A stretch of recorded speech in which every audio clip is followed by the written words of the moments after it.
Okay. So I think it's good Akwatia has progressed so far and peacefully. But it's the people of Akwatia that we should say thank you to, or the constituency.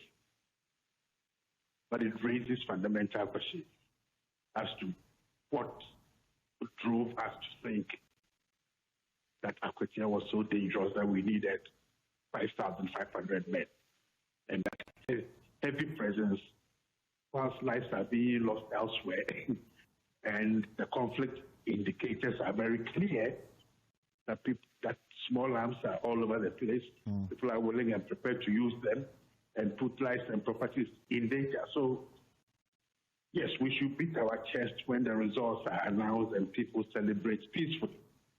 But on the law enforcement side, and in terms of the intelligence gathering and who was there and who ought not to have been there, it raises a lot of questions.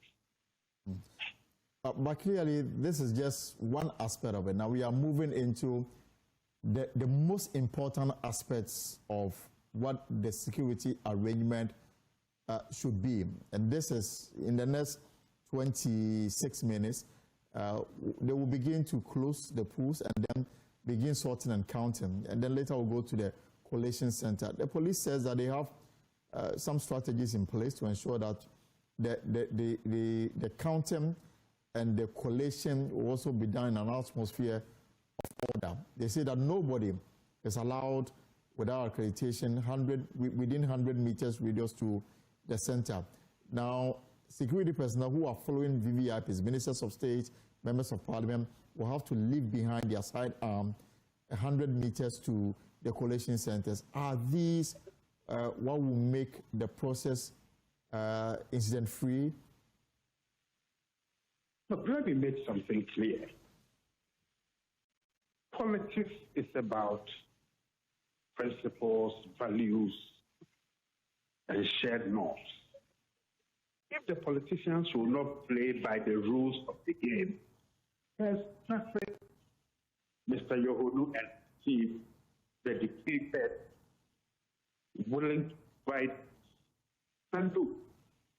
It's the political class and the leader that must send the signal that this contestation of the game. So if the police or the election security rules, there's only accredited people come to the police. If you are not, then you come, whether it's the politician, the minister, or who just has. And I think the police must make it clear. No minister, chief, whatever, can flout. Nobody is above the law. Okay? So we have issues.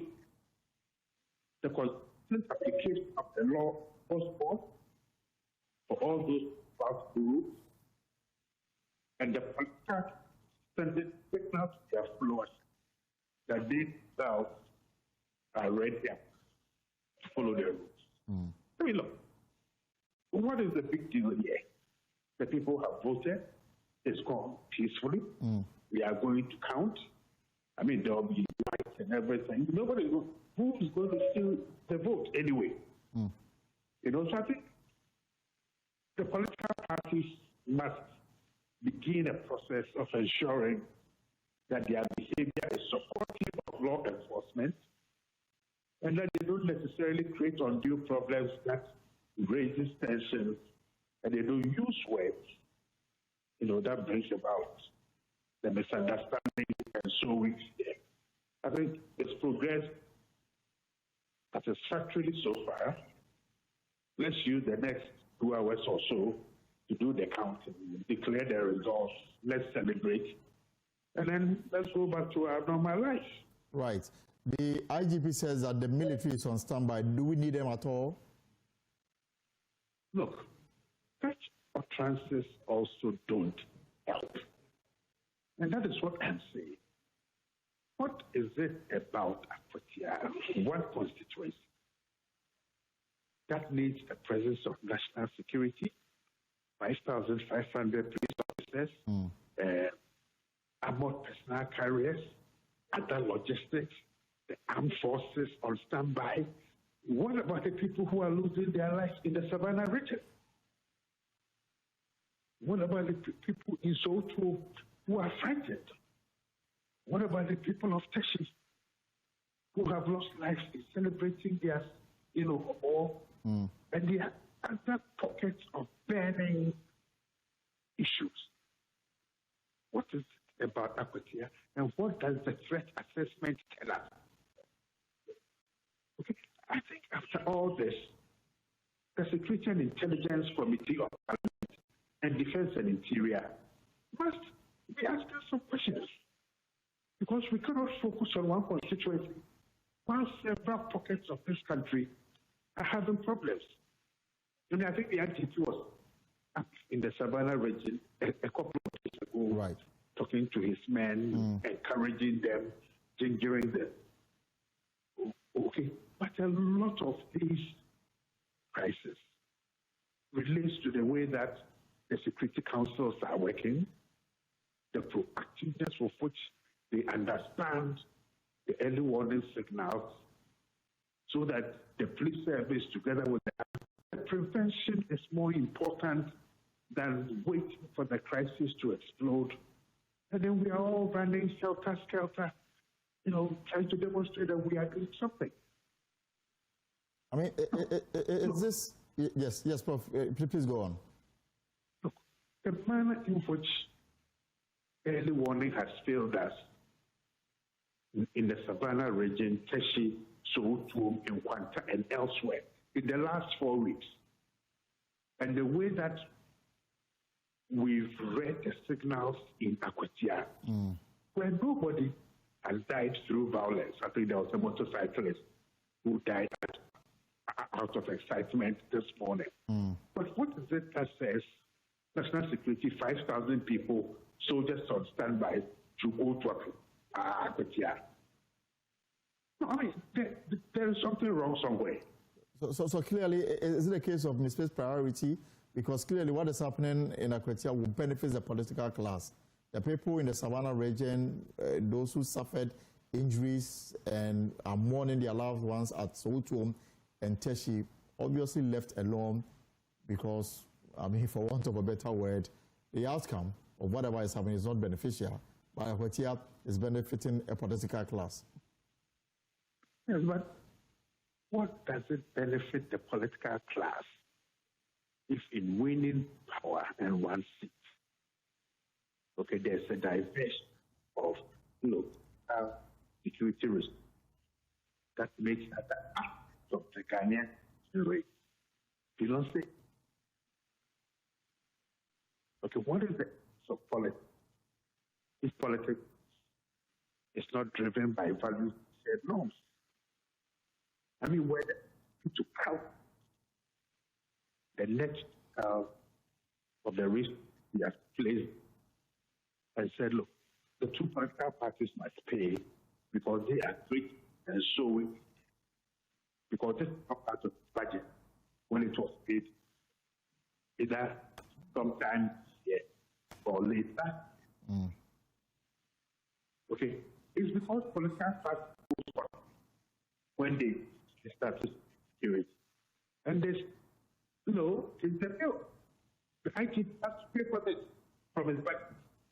That's the budget that he needs to do other kinds of beneficial to the general citizens of the country. So they would handle